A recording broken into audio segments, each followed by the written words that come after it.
Hello guys, welcome to this Java tutorial for beginners. In today's video, we will talk about method overriding in Java.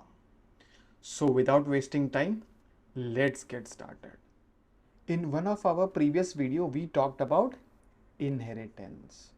So basically inheritance is used if we want to reuse the common properties and behaviors of the superclass, right? Now consider this example. So here we have the superclass A which contains print method, and below that we have the subclass test which inherits class A, right? And what I have done is I have simply called the print method using the reference variable of class test, right? So let me execute the program. So now let me compile and execute the program. So let me execute it.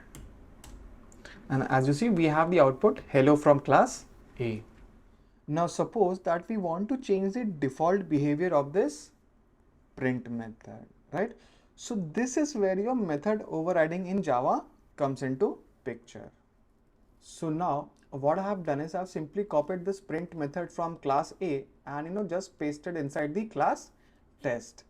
And one more thing, what I have done is I have simply changed the text from this hello from class A to hello from class test, right? So now let me run this program once again. Now let me execute the program. And as you see, we have the output hello from class test. Now let us understand method overriding.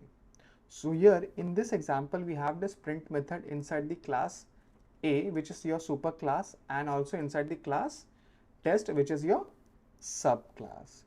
So whenever you have a method within a superclass and a subclass with the same name and the same number of parameters, then it is nothing but your method overriding.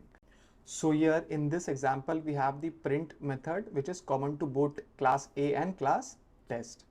And it also contains same number of parameters. And here in this case, it contains 0 parameter.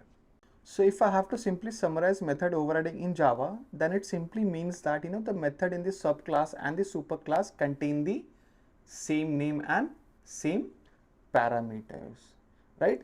And one thing you must note that the order of your parameter also matters, right? So if I have this int I inside the print method of class A, I should also mention int I for the print method inside the class test.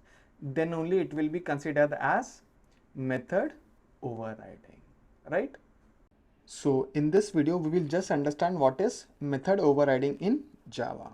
And in our next video, we will look at the rules for method overriding and also understand the important concept of covariant return type with reference to method overriding. So that is it for the today's video. And don't forget to subscribe for more Java programming videos like this.